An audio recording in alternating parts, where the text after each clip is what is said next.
There's something I've kept to myself for 2 years. If you hear it, you might end up hating me. But believe me, I used to believe in family. More than anything else. I used to think the first person to ever break my heart would be some random guy who ghosted me. Not my dad. I used to believe that best friends were the only constant when everything else fell apart. Wrong. So wrong. This story started with something small. Tiny, even. The kind of moment you could easily miss. And if you did, maybe your whole life would be better. I wish I hadn't gone back home that day. I wish I hadn't forgotten my phone. I wish I hadn't walked in at that exact moment. Because all it took was a single glance, and everything I believed shattered. My dad, he was my hero. The quiet kind. Stoic but warm. He taught me how to play guitar. Drove me to school every morning. Carried me upstairs when I had a fever at 3 a.m. I used to joke that the guy I'd end up marrying wouldn't ever compare. Because I had the best man already. At home. Yeah. I know it sounds cheesy. Naive. But you don't get it. I didn't grow up rich. Or famous. Or traumatized. I grew up in a normal house, where the only thing that made me proud was this. My parents loved each other. And I believed in their love. Right up until that Tuesday afternoon. It was raining. School let out early. I was supposed to meet up with May, my best friend since 8th grade, at our usual cafe. But then I realized I left my phone charging at home. So I went back. The front door was unlocked. The house was too quiet. That weird, unnatural kind of quiet. I walked in. The light was on in my parents' bedroom. I heard a girl's laugh. Soft. Young. Familiar. Then I heard a man's voice. Deep. Intimate. It didn't register right away. I still believed the world was okay. I took a few more steps. And I saw it. Or maybe I felt it before I saw it, this cold punch to the stomach. My vision kind of blurred. My ears rang. I couldn't process what was in front of me. But I couldn't look away either. Because the girl in that bed was May. My best friend. My ride or die. The one who braided my hair at sleepovers. Who cried with me over stupid exams. Who came over every weekend like she belonged here. She was laughing. And my dad. My dad was touching her in a way no father ever should touch his daughter's friend. I backed away like I'd stepped on glass. Neither of them saw me. They were too wrapped up in whatever twisted fantasy they were living. I left without a sound. Didn't slam the door. Didn't scream. Didn't break anything. I didn't even cry. I felt numb. Like someone had scooped everything out of me. I walked through the rain for blocks. My clothes soaked. People passed by, staring. I didn't care. Later that night, I texted May. "What did you do after school today?" She replied. "Ugh, tutoring. So tired. Talk tomorrow, lol. No emojis. No warmth. Just a lie. Clean. Easy. Like she'd done it 100 times before. I wanted to tell my mom. God, I wrote out the message 3 times. Deleted it. Wrote it again. But how do you say that the man she's loved for 20 years is sleeping with her daughter's best friend? How do you tell someone their whole marriage is a joke and they didn't even see it coming? I couldn't. I wasn't strong enough. So I did the only thing I knew how to do. I pretended. I smiled when my dad cracked jokes at dinner. I nodded when May gossiped about school. I acted normal. Like the dutiful daughter. Even though I felt like a monster. But here's the thing, I wasn't the worst person in this story. Not even close. After that day, I changed. Something in me hardened. I stopped trusting people. I stopped trusting him. And her. I started watching them. Carefully. Pretending to be asleep while listening to late-night phone calls. Sneaking looks at May's phone when she left it unattended in class. And that's when I saw it. The message that made everything real. From my dad. 2:03 a.m. I can't live like this anymore. I'm leaving her. That's when I knew it wasn't just some messed up midlife crisis. He wasn't just cheating. He was going to leave my mom. For her. For the same girl who once cried in my lap after her dog died. The same girl who helped me pick out my first prom dress. That betrayal, it was bigger than cheating. It was erasing everything I thought was solid in my life. And if you think that was the most devastating part, you're not ready for what happened next. Because here's something even he didn't know. I recorded everything. With a tiny camera I kept in my hoodie. The day I came home early. I had it on. The whole thing. And what I did with that footage might make you hate me. Or maybe you'll finally understand why I did what I did. I kept the video on a flash drive. I never watched it again. Once was enough. Once was too much. But I couldn't delete it. Not because I wanted revenge. Not yet. Back then, it was like keeping a weapon in your pocket. Just in case. I started avoiding home. Got to school early. Stayed late. Walked around until the streetlights came on. When my mom asked why I was never around, I told her I was studying. She smiled. She looked proud. God. She had no idea she was living in a burning house. And I couldn't bring myself to scream fire.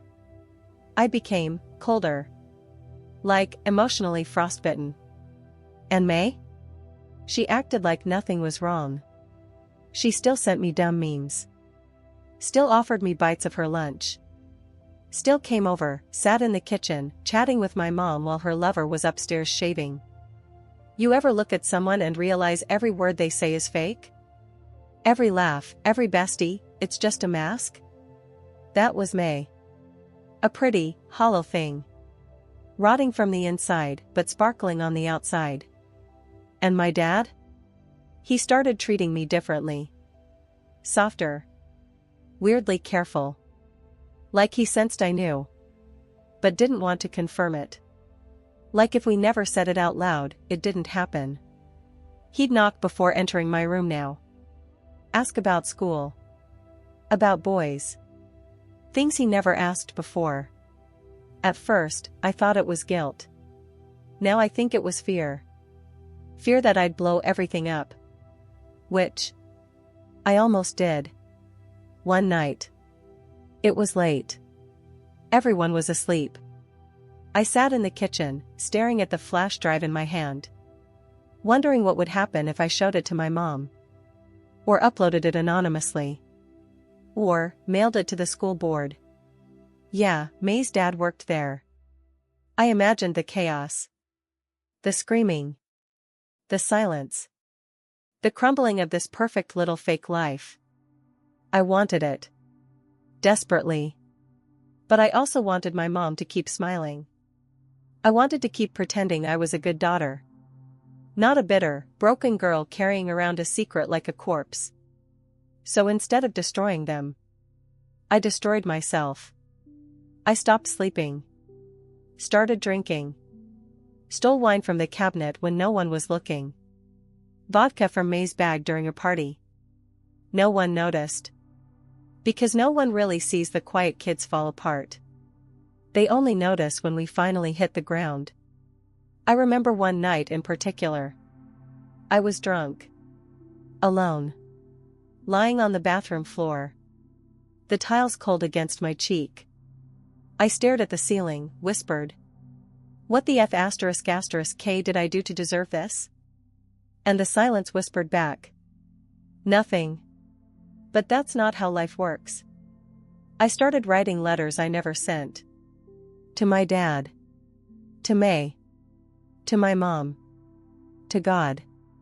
Letters filled with things like, You ruined me. You made love feel disgusting. You took my best friend and called it love. Why didn't you protect me? I kept them hidden. Inside a shoebox. Under my bed.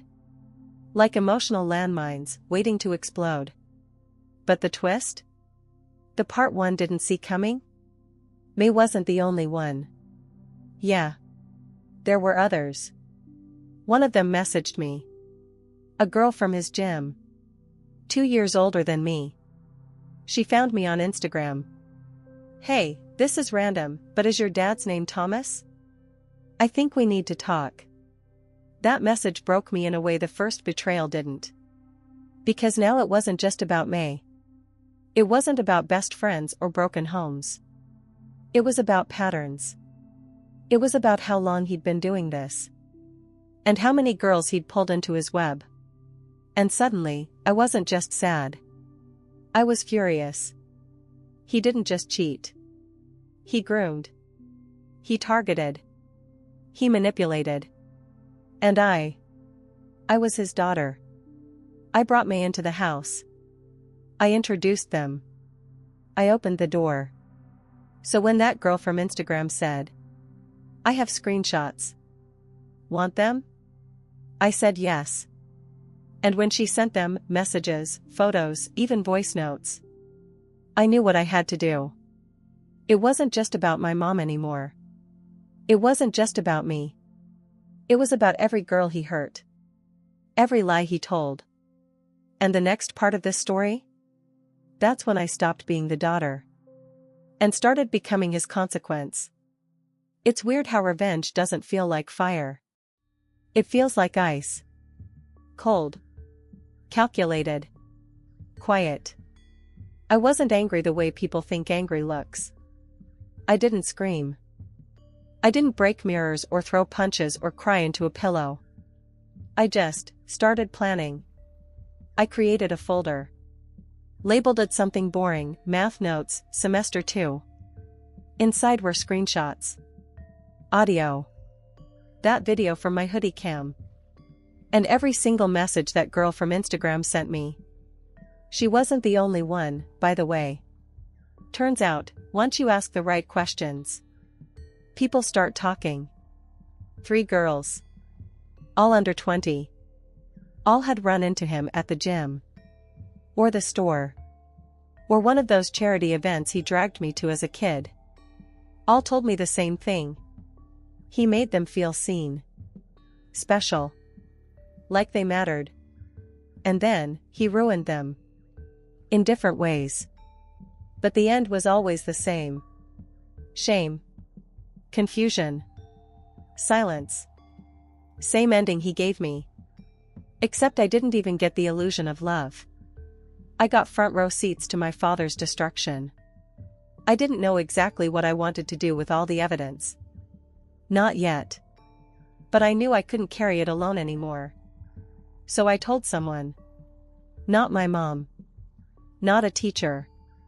Not the police. I told my cousin. Emily. The only person in my family who ever looked at me like she really saw me. I sent her the folder. No explanation. Just one line. Tell me I'm not crazy. 10 minutes later, she called. Didn't even say hi. Her voice was shaking. Where the hell did you get this? I told her. Everything. From the phone I forgot that day to the message from the girl online. To May. To my silence. To the letters I never sent. She didn't speak for a long time. Then she said something that cracked something in me open. He doesn't deserve your silence anymore. We made a plan. Emily had a friend who worked in family law. Discreet. Fierce. Knew how to move in shadows. But we couldn't go public. Not yet. Not unless we wanted to destroy my mom in the crossfire. So we started small. Strategic. Targeted. We sent anonymous packages. To the school board. To the gym. To the charity foundation he volunteered with. No return address. No fingerprints. Just a USB. With the truth. I thought I'd feel triumphant. Victorious. Like a hero in one of those movies where the bad guy finally gets exposed. But all I felt was empty. Because while I was tearing him down, he was still smiling across the dinner table. Still hugging my mom goodnight.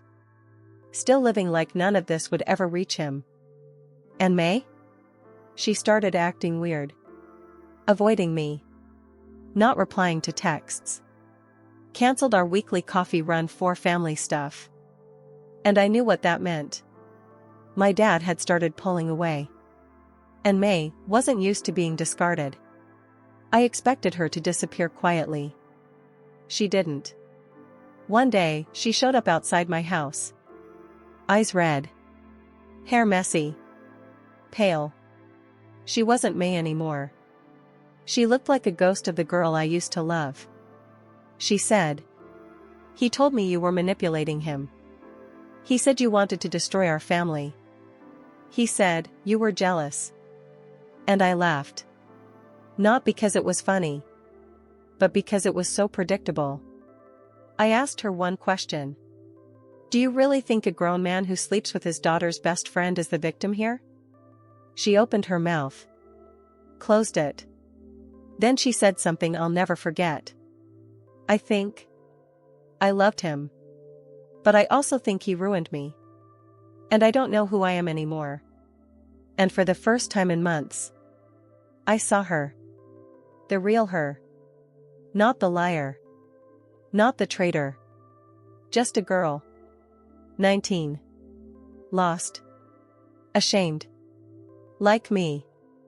And I didn't hate her anymore. Which was worse. Because now I had to live with the fact that I'd lost my dad and my best friend in the same year. And I couldn't fully hate either of them. That night, I wrote one last letter. To my dad. I didn't hold back. You didn't just break the rules. You broke me. And what's worse? I still wanted you to be a good person. Even when I knew you weren't. I didn't send it. I burned it. Watched the words turn to ash in the sink. But before I slept, I did one more thing. I walked into my parents' room. Mom was asleep. Dad was snoring. I stood there. Watching them. Then I whispered, "You'll never see it coming." And walked away. Because the reckoning had already started. He just hadn't felt the heat yet. You ever watch someone start to drown? Without ever touching water? That was my dad. The first wave hit when the gym suspended his contract. No warning. No explanation. Just an email that said, "We're reviewing recent conduct concerns. Please do not return until further notice." He read it at the breakfast table. In front of me. My mom still half asleep, sipping coffee. He looked calm. But his hands trembled. I noticed. He noticed me noticing. That's when it started. The glances. The hesitation. The unspoken game of chess between us. I was no longer the silent daughter in the corner. I was the threat. And he could feel it. He tried talking to me. One-on-one. Late at night. Like we were in some kind of twisted father-daughter therapy session. If something's bothering you, we can work through it. Together. I stared at him. Smiled. Tilted my head. Said nothing. He didn't know what silence could do. How it eats at guilt like acid. Silence is cruel. But sometimes, it's the only language liars understand. A week later, someone from the school board called our house. I picked up. "Is Mr. Thomas there?" I said no. Asked if I could take a message. The woman hesitated, then said, "Just tell him the board is launching an internal investigation. It's urgent." Click. I didn't leave a message. He found out anyway. 3 days later, he came home early. His face pale. his breath short. Did anyone call me? I looked up from my laptop. Blink. Shake of the head. Nope. He stared at me like he was trying to read my bones. I stared back like I'd buried him in mine. That night, my mom asked him if he was okay. He snapped. First time in years. Slammed the kitchen drawer. Said, "Can a man have a bad day without being interrogated?" She flinched. So did I. But not from fear. From recognition. That tone. That anger just under the skin. That's what the girls described in their DMs. Right before he turned cold. Right before he ghosted them. Or worse. That was the real him. Slipping through the cracks. The next few days blurred. Whispers in the house. Phones answered in other rooms. Long walks that ended in tears. I stayed quiet. Until the letter came. Thick envelope. Legal seal. My mom opened it first. I heard her gasp. Then. Silence. Shuffling papers. A whisper. "Tom, what is this?" He came into the room. Read the first line. Stumbled backward. I watched from the stairs. My fingers curled into the railing. The letter was from a law office. A formal notice. Allegations of misconduct. Evidence submitted. Pending review. My mom turned to him. Eyes wide. Hurt. Terrified. "Tell me it's not true." And he said the one thing cowards always say. "They're lying." But he didn't even sound convinced. That night, they fought. I didn't hear all of it. Just broken words through the wall. Underage. How could you? Your own daughters. They're framing me. No one slept. The next morning, my dad was gone. No note. No suitcase. Just gone. My mom sat in the kitchen. Still in her robe. Staring at nothing. She didn't even cry.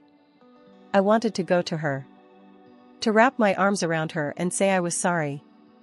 Even though it wasn't my fault. But I didn't. Because there was still one last person I needed to see. May. She'd gone dark. No stories. No posts. Vanished like a bad rumor. But I knew where she'd be. That trail behind the school. The one we used to walk when we skipped class. Where she first told me her dad left. Where I first told her I didn't believe in love. I found her there. Sitting on a bench. Hood up. Head down. She looked at me. No anger. No shame. Just a quiet, broken sort of knowing. She said. "It's all over, isn't it?" I nodded. Then she asked the one question I wasn't ready for. "Did you ever love me? Like, really love me?" I wanted to lie. To say no. To make it easier for both of us. But I said the truth. Yeah. I did. That's what made it hurt. She nodded. Closed her eyes. We didn't hug. Didn't cry. Just sat there. Two girls who used to be everything to each other. Now strangers. Tied together by the same man. The same wreckage. I walked home in silence. The house was still. My mom was gone too. I didn't know where. Or when she'd be back. Or if she ever would. I stood in the hallway. Alone. And whispered the only thing left in me. I'm still here. Because that was all I could be. You don't realize how loud a house can be. Until it's filled with silence. No footsteps. No clinking dishes. No dumb laughter from the living room TV. Just the hum of appliances. And your own thoughts. Scraping the walls like nails. My mom didn't come back that night. Or the next. I texted. Called. Nothing. I thought maybe she was staying at grandma's. Or maybe she just needed to disappear for a while. I couldn't blame her. I did the same. From school. From friends. From everything that reminded me of what used to be normal. Teachers didn't ask. I think the rumors had started. About my dad. About me. No one said it to my face. But I felt it. The whispers behind lockers. The eyes in the hall. The way even people I didn't know seemed to know something. I thought shame would crush me. But it didn't. It just sat on my chest. Heavy. But familiar. Like a weighted blanket you didn't ask for. But eventually learned to sleep under. I started cleaning. Not like normal cleaning. I mean purging. Every photo of my dad, gone. Every birthday card. Every note he left in my lunchbox in elementary school. Burned. Every shirt he gave me. Into a trash bag. Even the watch he bought me when I turned 16. I flushed it. Watched it spin. Watched it fight against the water before it sank. It felt good. Like I was scrubbing him off me. But then I found something I didn't expect. Buried under an old shoebox. Tucked in the back of my closet. A letter. From him. Addressed to me. Unopened. My hand shook. It wasn't new. The date was from years ago. I hesitated. Thought about ripping it. Burning it. Drowning it. But I opened it. The handwriting was his. Sloppy. Familiar. You're growing up too fast. Every time I look at you, I see pieces of your mother and pieces of me. And it terrifies me. Because I don't want you to turn out like either of us. I stopped reading. My chest tightened. I read again. I don't know how to be a good dad. No one taught me. I'm scared I'll mess you up. Too late. I dropped the letter. Stared at the ceiling. The lights blurred. What hurt wasn't the lies. It was the fact that, once upon a time, he knew. He knew he was broken. He knew he could break others. And he did it anyway. That's the part no one talks about. That people can know the fire inside them. And still choose to burn down the house. He didn't make a mistake. He made a choice. And we all paid for it. I started writing again. Not to him. To me. A journal. If you can even call it that. Mostly just confessions. Scattered thoughts. Ugly truths. Sometimes I wish I could unknow things. Sometimes I miss the version of him I thought was real. Sometimes I wonder if I'll ever trust anyone again. I didn't write to heal. I wrote to remember. Because memory fades. But I didn't want this to fade. Not yet. Not until I understood what it did to me. A few days later, my mom came back. She didn't say much. Dropped her purse. Went straight to her room. Closed the door. I stood in the hallway. Fingers twitching. Then I knocked. No answer. But I opened the door anyway. She was sitting on the bed. Still in her coat. Hands in her lap. Eyes blank. I sat down next to her. Silence. Then she said. I knew. My stomach dropped. Not everything. But I knew he was doing things. Saying things. Things no father should say to girls who aren't his wife. Her voice cracked.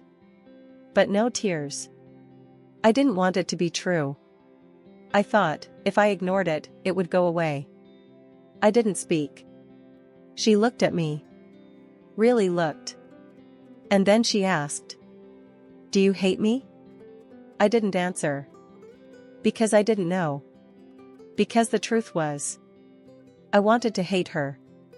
But hate requires energy. And I was empty. So I just said, "No. I just don't trust you."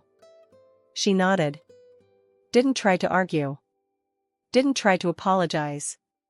She just said, "That's fair." And somehow, that was worse than 1,000 excuses.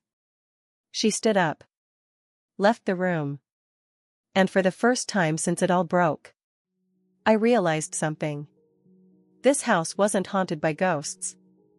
It was haunted by people who were still alive.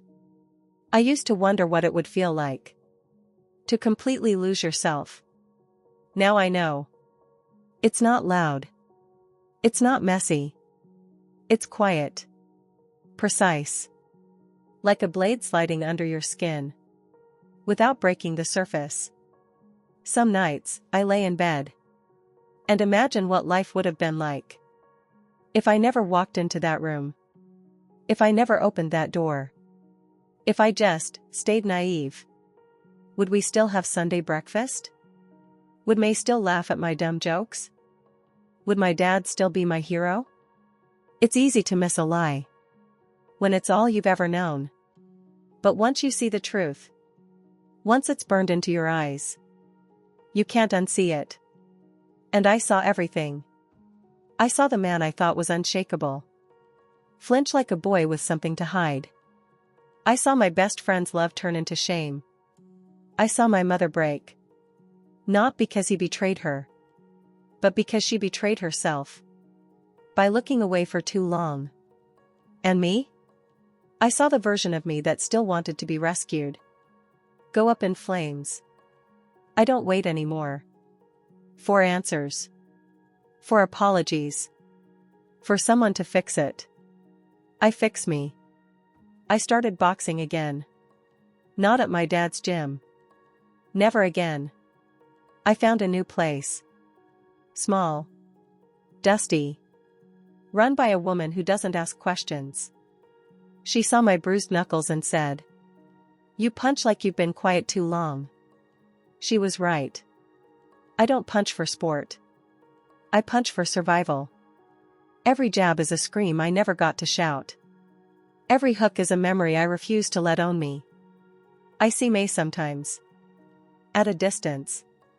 She dyed her hair. Started posting again. She looks different. Like she's pretending to be a new version of herself. That doesn't know me. I don't blame her. I unfollowed her. Not out of hate. Just mercy. Sometimes, letting go is the kindest thing you can do for someone you used to love.